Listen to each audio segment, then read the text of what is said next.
put your seatbelt. Yeah. Or after you put your seatbelt, you ask the examiner, can you put your seatbelt as well? If he tells you I'm fine, I'll continue. All right. So pretend that he put his seatbelt. He's the examiner. So I put my seatbelt and I ask him. All right. After that, I make sure that my mirrors are adjusted to me from both sides. That my air tanks are not below 90 psi. This by law no more than 130 psi. This vehicle is governed at 125 psi. I'm gonna make sure that my brakes are activated, both of them, and that my transmissions are neutral. Now I'm gonna start my first step. It's my static leak test. It's to make sure that I don't have no air leaks on my airlines and air tanks. To perform this, I'm gonna turn my vehicle on. And I'm gonna wait for my air tanks to reach to the maximum capacity of 125 psi.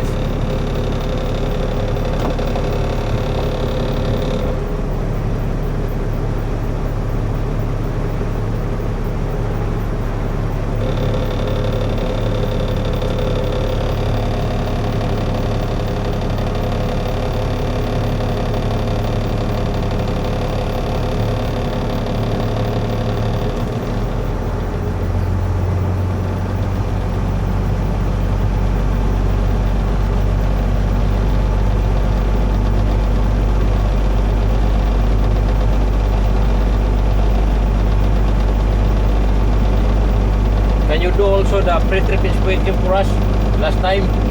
Outside? The outside? Yeah. Thank you.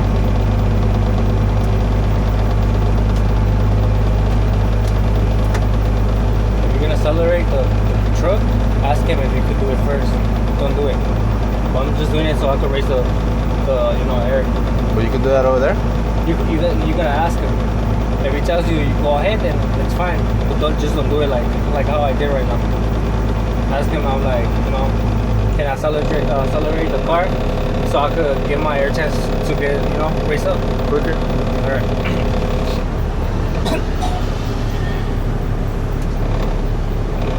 Okay, my air tanks have reached their maximum capacity of 125 psi by law no more 130 psi. Now I'm gonna put my transmission on the lowest gear. I'm gonna turn my vehicle off and I'm gonna release my brake.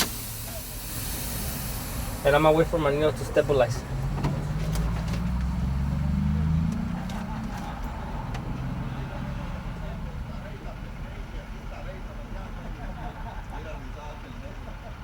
Okay, my needle has stabilized at 110 psi. During a minute, I cannot lose no more than 3 psi in the combination vehicle class A and no more than 2 in class B. I'm gonna start my minute. So you start your minute, right? Okay. My needle have moved. My minute has passed. My needle moved 1 psi, indicating that indicating that I don't have no air leaks on my airlines and air tanks. Okay. My second step is my applying pressure. It's to make sure that I don't have no air leaks on my airlines and brake chambers. To perform this, I'm gonna press my service brake. When you're doing the truck, don't do it like this. Don't push it all of it. Oh no? No, just go like, touch it, and just go like that. Why? It lost the Because air. if you push it a lot, you're gonna lose a lot of pressure. It's just a little bit. So it's like you know how I did it. That's why A I little lost bit. a lot of It's just a pressure. little. It's just You a have little. to hold it? Yeah, you gotta hold it for a minute. Just Okay. a little bit, huh? Yeah, I pushed it already there. So my needle is stabilized at 90 psi.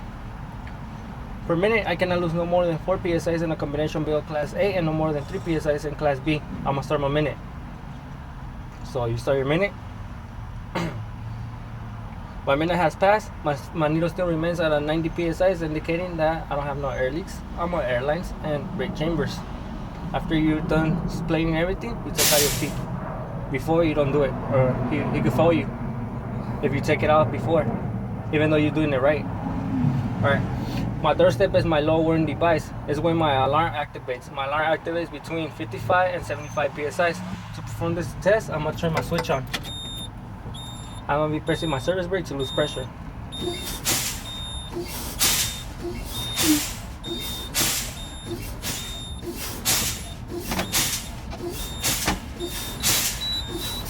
Okay, my alarm has activated at 60 psi, indicating that my low warning device is working properly. If this would have happened to me on the road, I will look for a safe place, pull over to the right, take my vehicle out of service until it's properly fixed. My fourth step is my emergency pop out. It's when my parking and emergency brake activate. They activate between 20 and 45 psi's. To continue to perform this test, I'm gonna be pressing my service brake. So you have to turn up after that. You have to turn it up, right? Yeah, you can leave it like on, but I don't like it because it's the sound, so I just turn it off. It doesn't matter. It doesn't matter. Okay.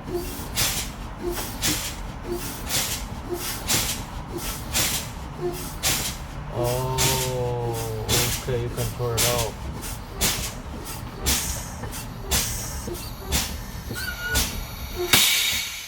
Okay, my parking and emergency brake activated at 25 psi is indicating that my emergency pop out are working properly. My fifth step is my governor cutout. It's where my compressor cuts sending air to my air tanks. To perform this, I'm gonna make sure that my brakes are activated, that my transmission is on neutral. Now I'm gonna turn my vehicle on. Down.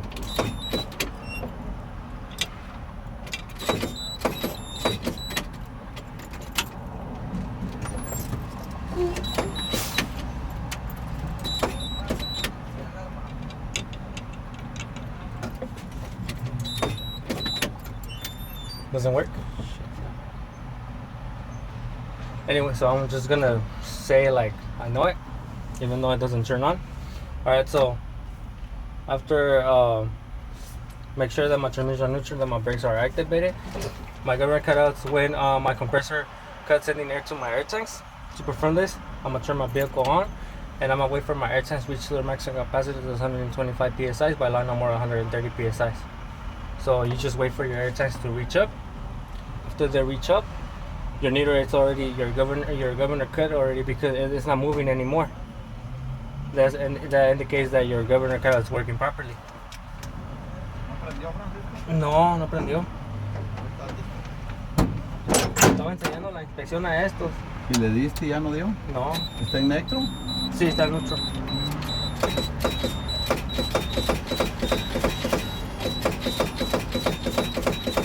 Y de veras que no quiere. Hijo de su pinche madre con el cerebro, ¿no? Ya se va a quebrar la llave, ¿verdad? Va que ya se va a quebrar. Sí.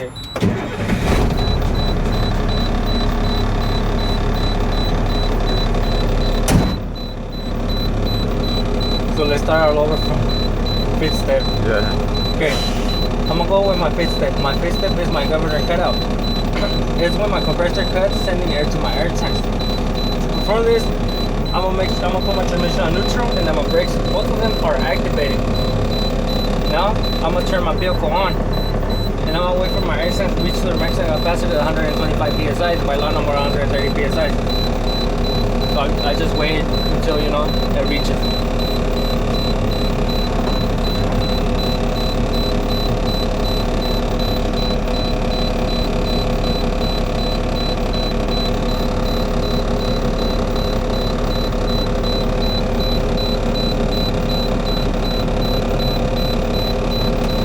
How long does that take? The other one it does it faster. This one probably takes like 3 minutes or 4 minutes. The other one takes probably like 2 minutes.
Okay, my air test I reached to the max and got blasted 125 psi. By law, no more than 130 psi.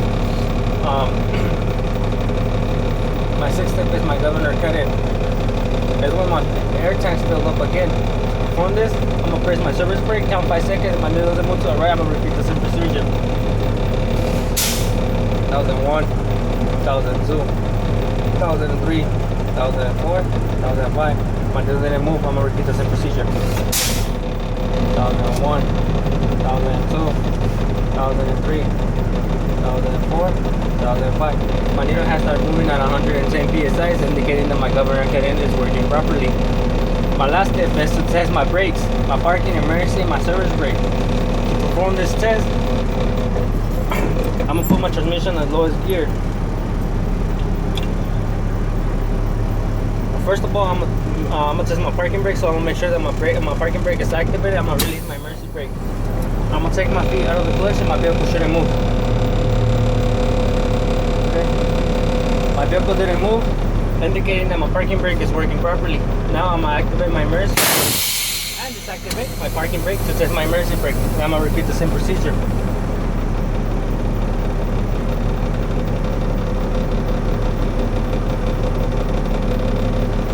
Okay, my vehicle didn't move, indicating that my emergency brake is working properly.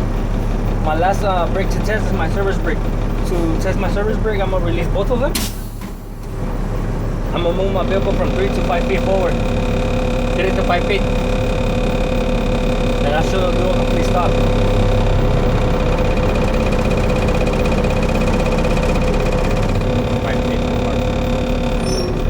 Okay, I had made a complete stop, indicating that my service brake is working properly. My steering wheel didn't move to the right or to the left, indicating that I got a good alignment and I also got a good suspension. Now I'm gonna put my transmission on neutral, activate my brake, turn my vehicle off. This will conclude my air brake system on a combination vehicle class A. You done? There? There you go. That's the air brakes.